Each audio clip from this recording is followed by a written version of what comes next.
सावित्री। यह सुनते ही माँ का रोना अचानक बंद हो गया। तभी वहां एक तेज रोशनी हुई और थुंग थुंग की आत्मा प्रकट हुई।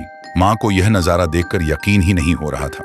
थुंग थुंग की आत्मा फिर बोला, सावित्री, उस गुड़िया में एक भटकती आत्मा है। अमावस्या की रात उसे अगर शमशान की चिता में जला दो तभी हमारी बच्ची वापस आएगी। लेकिन याद रखना, वो तुम्हें अपने जाल में फंसाएगी।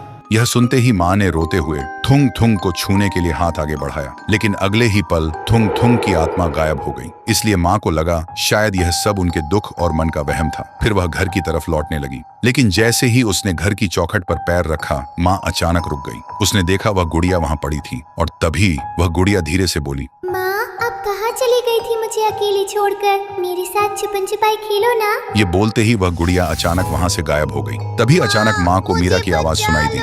सुनते ही माँ का दिल जोर जोर से धड़कने लगा और वह आवाज का पीछा करते हुए मीरा के कमरे में पहुंच गई। लेकिन वहाँ वह शैतानी गुड़िया बैठी थी। तभी वह गुड़िया जोर जोर से हंसने लगी और अगले ही पल गायब हो गई। और फिर एक बार मीरा की आवाज गूंजी। पूरा दिन माँ बस मीरा की आवाज के पीछे दौड़ती रही, कभी इस कमरे में तो कभी उस कमरे में, लेकिन हर जगह उन्हें बस वही गुड़िया दिखाई दी। माँ अब पूरी तरह थक चुकी थी। तभी गुड़िया हंसते हुए मीरा की आवाज में बोली, मुझे ढूंढ तो सकती हो, लेकिन मुझे छीन नहीं सकती। ये सुनते ही माँ रो पड़ी और बोली, बंद कर बेटी, माँ को और कितना सताएगी। फिर धीरे धीरे रात हो गई और उस रात अमावस्या थी।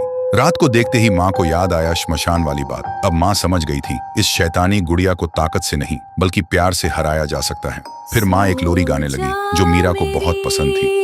नन्ही सी जान। लोरी की आवाज से पूरा कमरा खामोशी से भर गया और तभी वह गुड़िया अपने असली रूप में वापस आ गई और माँ की गोद में आकर चुपचाप सो गई। लेकिन माँ ने मौका देखते ही गुड़िया को मीरा के स्कूल बैग में रखकर तेजी से श्मशान की तरफ निकल पड़ी। श्मशान में चारों तरफ अंधेरा और खौफनाक सन्नाटा था। उसी अंधेरे में माँ जलती चिता के सामने गुड़िया को लेकर खड़ी थी। लेकिन जैसे ही माँ ने गुड़िया को आग में डालने के लिए हाथ आगे बढ़ाया, अचानक उस गुड़िया का चेहरा मीरा जैसा हो गया। फिर बोली, माँ, मुझे मत जलाओ, मैं तुम्हारी बेटी हूँ।